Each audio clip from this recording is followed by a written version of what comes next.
Hi guys, I'm Mark. I'm Penny. And we are the Oyster Boys, and this is my cheeky little pseudo lager, my pressure pills. So basically I had a little shindig on the 27th of December. Yep. So you kindly said, I'll make a lager. So you had a few bits lying around, didn't you?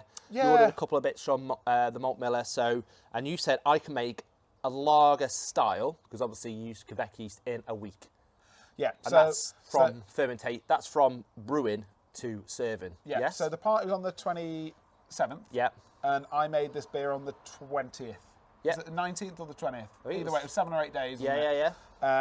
And you know, at the end of January now, you've had to really struggle to not finish. Yeah. So there was a tiny bit left. Hence why we got these in. So we did take it to a party, but where we had kegs set up, but we didn't get down to it. So I took it back. I felt it. And I was like, oh, we'd probably just about get 2 small glasses. Yeah. We want to review it. We don't want to just let it go and not talk about it. No, exactly. So the grade bill for this one, it's Weyermann,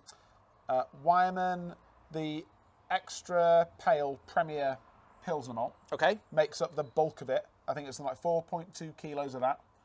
200 grams of Carapils to aid with the head retention. As you can see, the head retention's doing all right. Amazing, yep. And 200 grams of oat husks, just because we put oat husks in everything. Because sometimes the grain father, you never know what you're going to get. Yeah. Could be good, could be bad.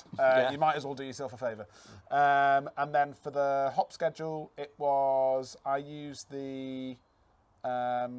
just an hour mash, by the way, 65 up to, and then mash out 70. Yes, yeah, hour long mash, it's 575. And then an hour-long boil. And for the bittering hops, I used, is it the Hallertauer Magnum?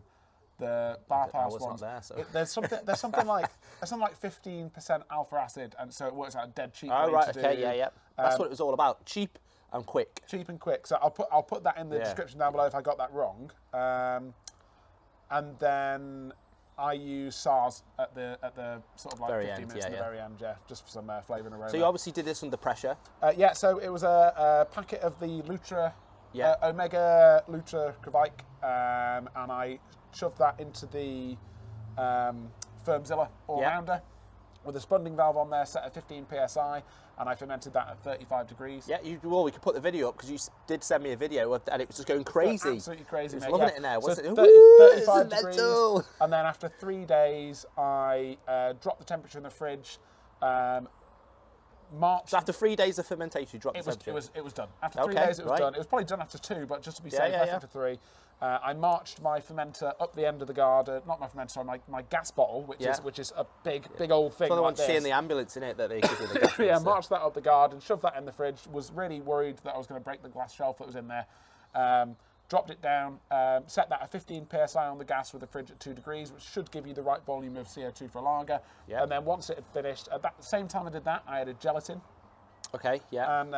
And then when that had finished, I pressure transferred. Did you do that via the hot bong, or how to do that?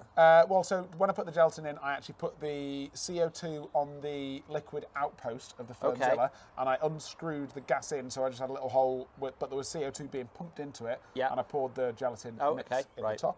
And also, before I put it in the fermenter, I did also add some NBS Clarity and some ADCL to stop diastill production. So we shouldn't have any buttery, weird off flavours. Yeah. So sorry. So you obviously ferment it in the fermenter, and then when you say you put it in the fermenter, you mean the fridge? Oh, yeah. So I've got my fermented fridge. So you didn't take it out Fermzilla. It stayed in that, and that was going in the fridge. Yeah, that was in the fridge, and then I actually pressurised. So the Fermzilla you can use as a unitank. So if I wanted to drink it out of the Fermzilla, I could do. But then I transferred it into a keg so I could bring it around to yours. Obviously. So 19 litres. So yeah. And then we put it to the test. So everyone loved it. They did. Well, that's why there was hardly anything left. Should we put it to our test? Let's put it to our test. So, I mean, it's obviously it's clear. I mean, we're going for lager. You could read a beer bubble through that. Yeah. To be honest, I think you're probably getting towards the end of the keg. Yeah, it was. Yeah. So I think when it was done, it was clearer. Yeah. So with that in mind, I think I do like the lightness. It's almost like a Corona light, isn't it? Well, there's no chance of oxidation, mate. No, that's true. 8.5. Yeah, I'm going to give it an 8.5 as well. I think it's mega. Let's give it a sniff. Still get that good, nice Saazer aroma, I think that's really, really, really. It's for a lager as well. Yeah, but that thing of that Lutra Kveik is so clean as a beer fermented. There's no yeast at all that's coming off that, is it? No, and it's not like some lager you get which are like super sulfury. I've got a lager fermented at the moment which is using the White Labs WLP 925, which is the pressure lager yeast from White Labs, because I need to get the lager done quick. That's for a competition, isn't it? But because it's for a competition, it has to be a lager yeast. So I couldn't use Kveik, so I've used the WLP 925. But we will review that as well. So it stinks of eggs when you open the fridge, mate. Oh, really? Yeah, it's really sulfury. Really sulfury. Okay. That smells. I mean, well, I'd give it an 8.5. It's floral and spicy. Yeah. And for lager, I'd give it an 8. Yeah. I know you give it 8. I think that's for a lager. I mean, we've just done one recently, which had lots of smells, and that was about 7. I give it. You give it 7.5. So I think that's really good. Yeah. See if it remembers the taste. See if it lasts. Yeah. Cheers.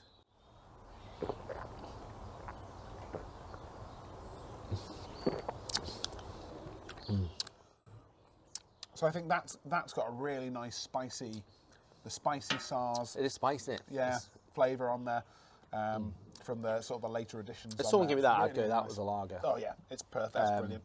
You wouldn't know, would you, that it's not used a true lager yeast when you make it? No. I tell you what, for the colour, I know it's very light, but it's very full of flavour, because obviously you get some lagers, you know, if I think of like Coors Light or that sort of style, or Bud Light, there's like no flavour, is it? It's almost just like fizzy water. Because they use like rice, don't they?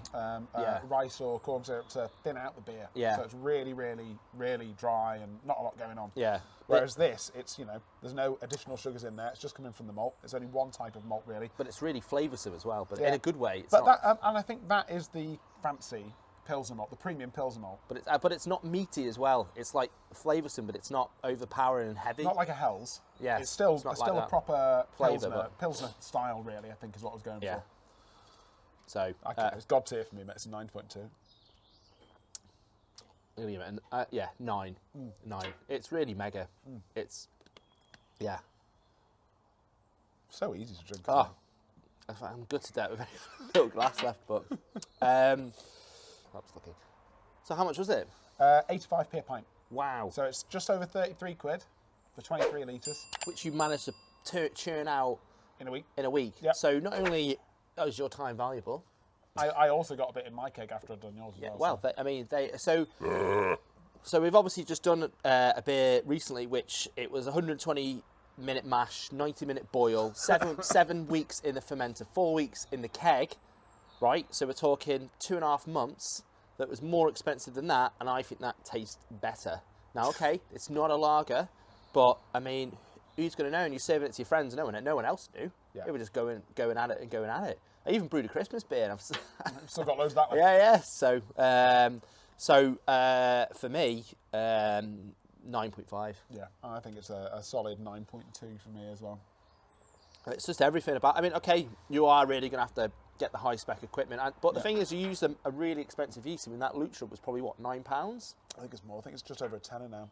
Wow. They do a dry version, which is slightly cheaper, but I've not tried it. I don't know what the difference is, so I just stick with what I know works on this one. Yeah, because that's probably about the 5th beer we've made with that yeast, probably. Yeah. Okay. Never had a bad one out of it. No. Sessionability, I know we can't because the keg's gone now. Yes. But I will. We had a good session with it. I will absolutely be making this again. You could make it today, and you'd be drinking it probably. No, well, next week. Yeah. Next weekend, you'll be drinking it. Yeah. Definitely, I could have 9 of those. Easily, I could have 9 of those. 9. Yeah. I think this might be up there. Yeah, because it's only 5%. Yeah. So it's not going to kill you. Well, I mean, if you have more than 9, it might. But yeah, it's 5%. Yeah. And it's mega. Yeah. Yeah. I think you've done that good a job that I'm not going to piss you off and pull the score from a random place. Here's the score for this beer, the oyster score for this beer. Smash like, hit subscribe. I'll try and put the link for the recipe kit in the description down below. It's on the Malt Mill already, though, on the committee. I'll have to share it, but it'll be on there. Yeah, we'll put it on there, when the video comes out. So if you've got a firm diller... Yeah, or another pressure-capable fermenter. Yeah, because you could, suppose, ferment it in a keg, couldn't you, and put it in the pressure there? Yeah, the first time I pressure fermented, I just put it in a corny with a spunning valve in. Yeah. So you can do that, but you'll lose a bit unless you scale the recipe down. But yeah, go for it. Fair enough. But yeah, smash like, hit subscribe, tell a friend. Oysters out. Boom. There we go.